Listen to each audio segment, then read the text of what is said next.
এর নাম হলো রাইনা, রাশিয়ান। ও এখানে ইলিগালি থাকে। তুমি গিয়ে ওকে খোঁজো আর সোজা আমার কাছে নিয়ে এসো। এই সমস্ত ব্যাপারে কখনো সময় নষ্ট করো না। আমার একটা প্রবলেম আছে।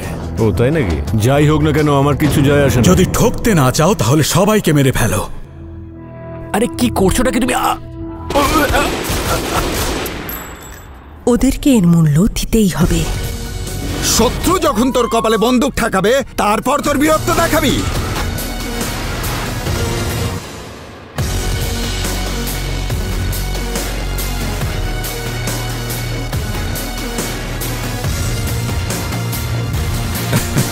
এবার কথা বলা যাক।